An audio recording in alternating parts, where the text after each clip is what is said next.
Pensez-vous que l'on peut être à la fois chrétien et bouddhiste? Euh, Moi, je pense que non. Je pense que non, justement à cause de des différences profondes sur la vision du monde. Euh, Par contre, il me semble que chrétiens et bouddhistes devraient apprendre à se respecter euh, à cause, euh, dans leurs différences, à cause de ce qu'ils professent les uns et les autres. Et puis à cause de l'urgence, parce Mm. qu'il y a une urgence dans ce monde. C'est que si on ne commence pas à réfléchir ensemble et d'une façon solidaire d'un point de vue spirituel, le monde va droit dans le mur. Et ça, c'est une catastrophe pour tout le monde. Et c'est une souffrance à venir qui sera de plus en plus amplifiée. Et Mm. je pense qu'on peut complètement s'entendre sur le point de l'éthique, ça c'est clair. Oui, tout à fait. Donc on peut marcher ensemble et on peut faire porter une voix commune aussi. Parce qu'on a besoin de faire porter une voix commune dans le monde tel qu'on nous le présente à l'heure actuelle, qui est extrêmement inquiétant. Mm. Si les religions les fait taire à l'heure actuelle, c'est vraiment un gros problème parce que on les fait taire par rapport à une hégémonie antérieure qui fait que c'était la religion qui faisait taire les autres. Mais ce n'est plus le cas. Et on est dans une dimension en fait laïque, etc., mais qui malheureusement est gouvernée par des intérêts politico, je veux dire, économiques absolument invraisemblables, qui n'ont plus rien à voir avec l'humanité. Hein. C'est pas de l'économie, puisque l'économie c'est fait normalement pour que tout le monde puisse être prospère. Non, c'est de la crématistique, à la façon Mm. dont Aristote en parlait, c'est-à-dire c'est le bien accaparé par quelques-uns.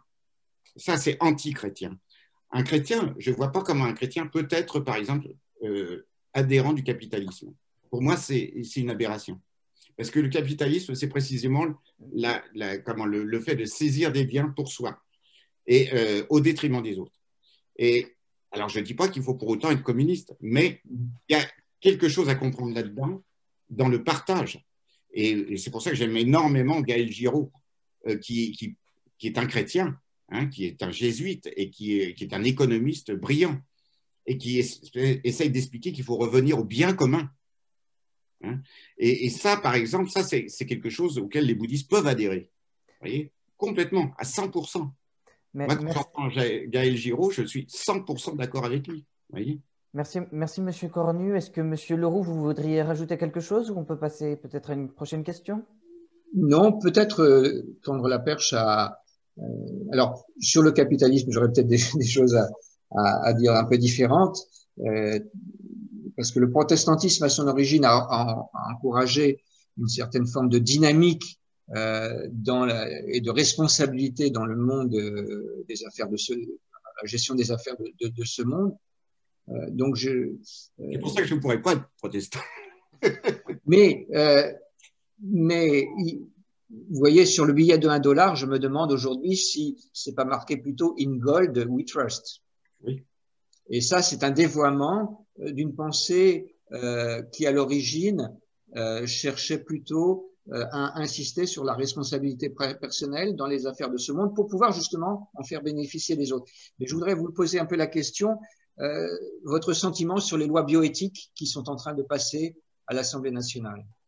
Gouvernés par l'ignorance, essentiellement, la plupart. C'est-à-dire que c'est une bioéthique totalement technologisée et qui ne tient pas compte véritablement d'un équilibre tout à fait naturel aussi des choses. Je pense que l'homme joue à se prendre pour Dieu de plus en plus. Et alors, même si on limite un peu les dégâts, c'est vraiment, je dirais, c'est du superficiel. C'est une couche de vernis sur quelque chose qui est absolument pas éthique. Moi, la question de l'éthique en bouddhisme, évidemment, dans les textes bouddhiques, on ne va pas parler des problèmes d'éthique moderne parce qu'ils n'existaient pas. C'est comme pour le christianisme d'ailleurs. Mais on se pose toujours la question, est-ce que quelque chose qui est fait à l'heure actuelle, technologiquement ou d'une façon moderne, une innovation quelconque, est-ce qu'elle est faite pour le bien des êtres ou est-ce qu'elle est pour le bien de quelques-uns au détriment des autres? C'est la grande question qu'il faut se poser à chaque fois qu'il y a une question éthique. Si c'est véritablement pour le bien des êtres et sans intérêt particulier, alors là, on peut dire que la chose, effectivement, est intéressante et qu'il faut y aller. Mais vous voyez, par exemple, l'histoire du vaccin à l'heure actuelle, ce n'est pas clair. Parce qu'il y a tellement d'intérêts financiers derrière qu'on peut se poser la question, beaucoup de questions. Ça ne veut pas dire pour autant que le vaccin est une chose mauvaise. Je n'ai pas dit ça, bien sûr. Mais pourquoi tout ce problème de fric qui est derrière? La santé, est-ce que ça devrait être une question régie par l'argent? Il y a quand même une grande question là-dedans. Et voilà, l'éthique, pour moi, la bioéthique, ça doit tenir compte de beaucoup de choses. Les fabriques d'embryons en dehors de la biologie proprement dit naturelle, bah, ça crée des conditions de souffrance supplémentaires, c'est tout. Merci, Monsieur Cornu, pour vos réponses, hein.